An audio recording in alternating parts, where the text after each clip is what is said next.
కాసేపట్లో Telangana assembly budget సమావేశాలు 10వ రోజు ప్రారంభం కానున్నాయి.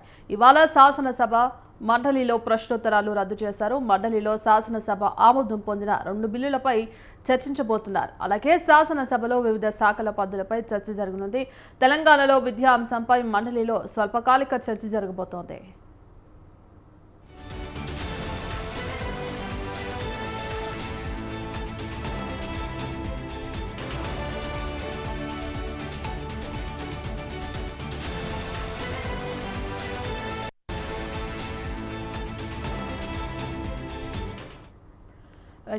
కాసేపట్లో తెలంగాణ అసెంబ్లీ బడ్జెట్ సమావేశాలు ప్రారంభం కాబోతున్నాయి. ఇక నేడు శాసనసభలో మండలిలో ప్రశ్నోత్తరాలను రద్దు చేసి పలు అంశాలపై ఆమోదం పొందిన బిల్లులపై కూడా పద్దులపై చర్చ జరగబోతున్నట్టుగా తెలుస్తోంది. ఇందుకు సంబంధించి కంప్లీట్ అప్డేట్స్ మా సవిన్ అందిస్తారు. సవిన్, తెలంగాణ అసెంబ్లీ బడ్జెట్ సమావేశాలు 10వ రోజు ఉదయం 10 గంటలకు ప్రారంభం కాబోతున్నాయి. ఈరోజు అటు శాసనసభ శాసనమండలి ఉభయ సభలు 10 గంటలకు ప్రారంభం కాబోతున్నాయి. ముఖ్యంగా ఉభయ సభల్లో ప్రశ్నోత్తరాల కార్యక్రమాన్ని రద్దు చేశారు. తెలంగాణ శాసన మండలిలో 7వ రోజు బిజినెస్ కార్యక్రమం ఉండబోతోంది. Telangana roads and building cinematography మంత్రి Komatireddy Venkatreddy Telangana film development corporation limited 2023-24 నివేదికను మండలిలో టేబుల్ చేయబోతున్నారు. ఇక శాసనసభ ఆమోదం పొందిన 2 బిల్లులపై చర్చించి ఆమోదించబోతున్నారు. ఇక ప్రధానంగా తెలంగాణ శాసన మండలిలో ఈరోజు తెలంగాణలో విద్యా కమిషన్ ఏర్పాటు, తెలంగాణలో విద్య అనే అంశంపై స్వల్పకాలిక చర్చ ఉండబోతోంది. అదేవిధంగా తెలంగాణ శాసన మండలికి సంబంధించి 5 ఎమ్మెల్యే కోటా ఎమ్మెల్సీలతో పాటు స్థానిక సంస్థల హైదరాబాద్ స్థానిక సంస్థల ఎమ్మెల్సీ పదవీకాలం ముగియబోతోంది. వీరికి సంబంధించిన ఫేర్వెల్ కార్యక్రమం తెలంగాణ శాసన మండలిలో ఉండబోతోంది. ఇక శాసనసభలో బడ్జెట్ పద్దులపై 4వ రోజు చర్చ జరగబోతోంది. ముఖ్యంగా సీఎం రేవంత్ రెడ్డికి ముఖ్యంగా governor and council of ministers, general administration and elections administration of justice, home administration శాఖల పద్దులపై చర్చ ఉండబోతోంది. Physical administration, planning, survey and strategics, energy శాఖపై చర్చ ఉండబోతోంది. అదేవిధంగా లెజిస్లేషన్స్ శాఖ పద్దులపై చర్చ ఉండబోతోంది. Revenue registration and relief, housing, information and public relations శాఖల పద్దులపై చర్చ ఉండబోతోంది.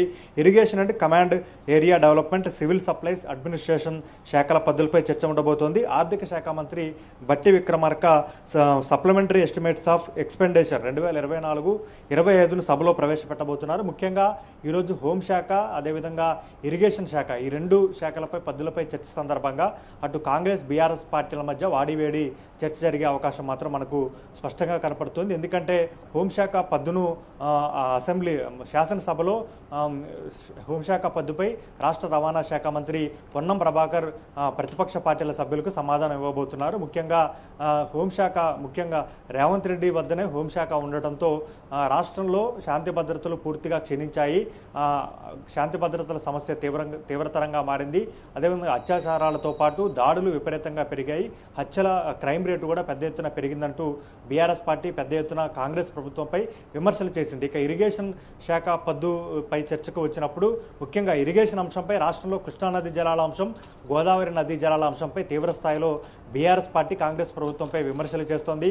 కృష్ణానదీ జలాల అంశానికి సంబంధించి వేసవి కాలానికి సంబంధించి తెలంగాణకు హక్కుగా రావాల్సిన నీళ్లను ఏపీ ప్రభుత్వం తరలించకపోతున్న తెలంగాణ ప్రభుత్వం, సీఎం రేవంత్ రెడ్డి, ఇరిగేషన్ శాఖ మంత్రి ఉత్తమ్ కుమార్ రెడ్డి ఆంధ్రప్రదేశ్ ప్రభుత్వంపై ఏ విధంగా మాట్లాడటం లేదు, ఫైట్ చేయడం లేదనేది బీఆర్ఎస్ పార్టీ మొదటి నుంచి చేస్తున్న వాదన. కృష్ణానది జలాల విషయంలో కేఆర్ఎంబీ సమావేశంలో తెలంగాణ వాదనలను గట్టిగా తెలంగాణ రాష్ట్ర ప్రభుత్వం వినిపించడం లేదని గతంలోనే బీఆర్ఎస్ పార్టీకి సంబంధించి మాజీ మంత్రి హరీష్ రావు విమర్శలు చేశారు. దీనిపై ఏపీ ప్రభుత్వం తరపున సీఎం చంద్రబాబు నాయుడు స్పందించారు.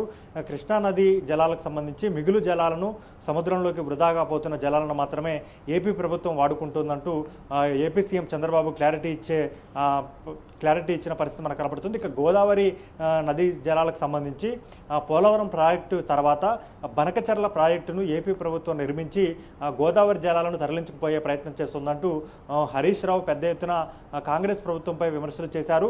బనకచెర్ల ప్రాజెక్టుకు సంబంధించి కేంద్ర ప్రభుత్వం వద్ద చంద్రబాబు నాయుడు అనుమతులు కోరారు. అదేవిధంగా నిధులు కేటాయించాలంటూ ఆర్థిక శాఖ మంత్రి నిర్మలా సీతారామన్, కేంద్ర ఆర్థిక శాఖ మంత్రి నిర్మలా సీతారామన్ను కలిసి వినతిపత్రం అందించారు. దీనిపై ఇప్పటి వరకు తెలంగాణ ప్రభుత్వం అభ్యంతరం తెలపలేదనేది బీఆర్ఎస్ పార్టీ చేస్తున్న ఆరోపణ. దీనిపై ఏపీ సీఎం చంద్రబాబు నాయుడు ఇటీవల మంగళగిరిలో తెలుగుదేశం పార్టి జాతీయ కార్యాలయంలో జరిగిన ఒక సమావేశంలో మాట్లాడుతూ బనకచెర్లకు సంబంధించి గోదావరి మిగులు జలాలు సముద్రంలోకి వృధాగా పోయే దాదాపు సంవత్సరంలో 1000 టీఎంసీల నీరు సముద్రంలోకి వృధాగా పోతుంది. వాటిని మాత్రమే బనకచెర్ల లిఫ్ట్ ఇరిగేషన్ ద్వారా తరలిస్తామంటూ చంద్రబాబు నాయుడు క్లారిటీ ఇచ్చారు. గతంలో బీఆర్ఎస్ ప్రభుత్వం అధికారంలో ఉన్నప్పుడు కాళేశ్వరం ప్రాజెక్టు నిర్మిస్తే నేను ఏ రకంగా అభ్యంతరం తెలపలేదు, దాన్ని స్వాగతించారంటూ కూడా చంద్రబాబు నాయుడు క్లారిటీ ఇచ్చే ప్రయత్నం చేశారు. దీనిపై హరీష్ రావు తర్వాత చంద్రబాబు నాయుడుకు కౌంటర్ ఇచ్చిన పరిస్థితి మనకు కనపడుతోంది.